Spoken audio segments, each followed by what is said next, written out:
Hello বন্ধুরা, তোমরা সবাই কেমন আছো? আশা করছি তোমরা সবাই খুব ভালো আছো। আমিও বেশ ভালোই আছি। তো আজকে ব্লগটা তোমাদের সাথে শেয়ার করছি। বারটা ছিল সানডে, মানে রবিবার, 12th মে। তার ওপরে ছিল মাদার্স ডে।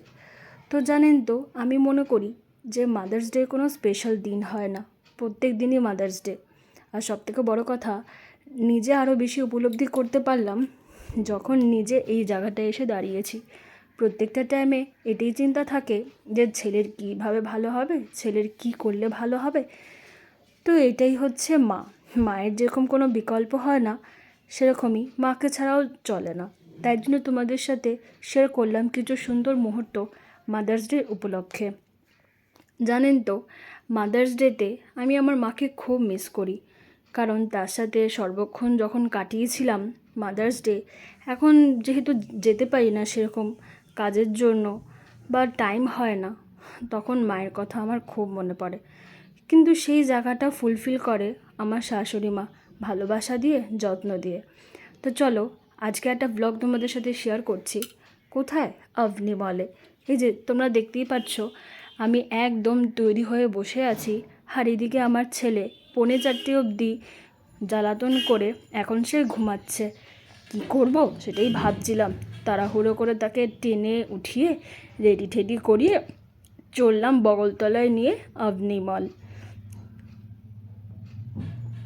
জানেন তো, আমি আরেকটা কথাও ভাবছিলাম যে তোমাদের সাথে এই ব্লগটা শেয়ার করবো কিনা। এটা মিনি ব্লগ না, কিন্তু হ্যাঁ, এই ব্লগটায় আমি খুব মজা করেছি। অনেক এখানে ভালোবাসা আছে। তার উপর থেকে দেখতেই পাচ্ছ আভনি মলে কী ভিড়, প্রচণ্ড ভিড় আভনি মলে। ভাবতেই পারিনি যে আভনি মলে এত ভিড় হবে। আর সবথেকে বড় কথা জানেন তো, আজকে মাদার্স ডে ছিল। হয়তো প্রত্যেকটা মা তার ফ্যামিলি, তার বাচ্চাদের সাথে এসে এখানে টাইম স্পেন্ড করছে। অনেক অনেক সুন্দর সুন্দর জিনিসও আমি দেখতে পেয়েছি। যেরকম আভনি মলে প্রথমবার আমি যখন যাই তখন এত ভিড় ছিল না, আজকে প্রচণ্ড ভিড় ছিল। আর তার উপর থেকে আমি দেখতে পেলাম এখানে নতুন একটা জিনিস আমার চোখে পড়লো, সেটা হচ্ছে গাড়ির শো করা। আগে কখনো দেখিনি, তাই জন্য আমার কাছে এটা প্রথমেই মনে হলো। এত ভিড় ছিল, বরকে বললাম যে চলো একটু ঘুরে ঠুরে তারপর ফুড কোর্টে যাব। তো বলল তাড়াতাড়ি আগে ফুড কোর্টে চলো, কারণ ফুড কোর্টে জায়গা না পেলে খুব মুশকিল। তার জন্য কোনো জায়গায় বেশি না দাঁড়িয়ে একেবারে এসকেলেটারে উঠে চলে গেলাম ফুড কোর্টে। ওই যে দেখতে পাচ্ছ, ছেলে আর তার বাবা কোলের মধ্যে উঠে কী না কী করছে ভগবান জানে। আর সবথেকে বড় কথা, লোকজনকে দেখে মনে হয় ও একটু চুপই হয়ে গেছিলো, সেরকম একটা কথাবার্তা বলছিল না। আর এই যে তোমাদের সাথে শেয়ার করলাম ওভারঅল ভিউ। বুঝতেই পারছো যে কেন আমি বললাম যে এতটা ভিড়। সেলিব্রেশন ছিল, তার উপর থেকে আজকে সানডে, তাই জন্য হয়তো এত ভিড় ছিল। তার জন্য বেশি টাইম ওয়েস্ট না করে ডুক করে আমরা উঠে একেবারে ফুড কোর্টে চলে গেলাম। তোমরা জানো, আজকে যেহেতু মাদার্স ডে, সকাল সকাল উঠে মাকে আর শাশুড়ি মাকে মাদার্স ডে সেলিব্রেশনের কথাটা বললাম যে আমরা আভনি মলে যাব। তো মা আর শাশুড়ি মা খুবই খুশি হলো। তার উপর থেকে তাদেরকে উইশও করলাম মাদার্স ডের। হ্যাঁ, সেরকম একটা আমার মার সাথে কথাও হয়নি সেদিন, কারণ বিকেল থেকে আমি আভনি মলে ছিলাম। তাই জন্য পরের দিন সেই জায়গাটা মেনটেন করে নিয়েছি। আর এই যে দেখো কীরকম একটা মুখ করছে, কী না কী করছে কে জানে। তা এবার আমরা চলে আসলাম একেবারে ফুড কোর্টে এসে তো মাথায় হাত, একটা ফোটাও জায়গা নেই। কোথায় যে বসবো সেটাই আমরা ভেবে ভেবে কুল করতে পারছিলাম না। তখনই আমার বর বলল যে চলো ওই সাইডটায় যাই, ওই সাইডে গিয়ে দেখি, একবার চেষ্টা করি যে ওই সাইডে কোনো জায়গা পাই কিনা। যেই না আমরা জায়গা পেলাম, সেই মা আর ছেলে মিলে দুষ্টুমি শুরু করলাম। কী দুষ্টুমি তোমরাই দেখতে থাকো। তো দেখতেই পাচ্ছ যে আমার ছেলের মুখটা গোমড়া হয়ে আছে। বুঝতেই পারছিলাম না কেন গোমড়া হয়ে আছে, ভাবলাম যে এত লোকজন দেখে হয়তো গোমড়া হয়ে আছে। এই যে দেখতেই পাচ্ছ যে মা আর ছেলে মিলে মাদার্স ডে সেলিব্রেশন হচ্ছে।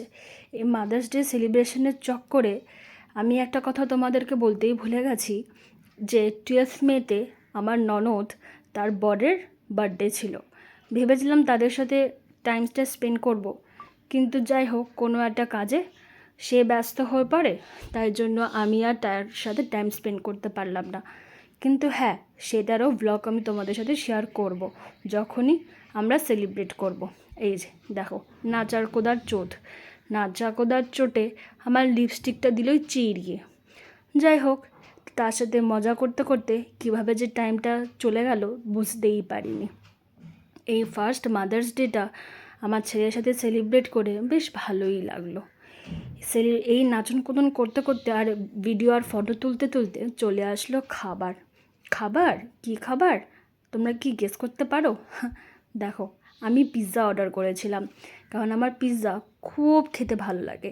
তার সাথে পেপসি, আর তার সাথে ও এনেছিল ওর জন্য একটা থালি। আমিও তার মধ্যে ভাগ বসিয়ে থালিতে কিছু কিছু জিনিস খেয়েই নিলাম। বেশ ভালোই ছিল, পিৎজাটাও খুব ভালো লাগলো আর থালিটাও বেশ ভালোই লাগলো। তো আমরা খেয়ে দিয়ে একেবারে গট করে নিচে চলে আসলাম।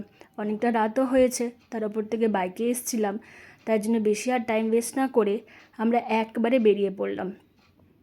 বেরিয়ে গিয়ে দেখলাম যে এখনও কত ভিড়, কত লোকজন এখনও আসছে। তখন বাজে 8টা। জানেন তো, আমি একটা কথা তোমাদেরকে বলি, এই ছোট ছোট সেলিব্রেশনই যেন অনেক কিছু। ঠিক আছে, টাটা, আজকে এইটুকুই। দেখা হচ্ছে পরের ব্লগে। Bye bye.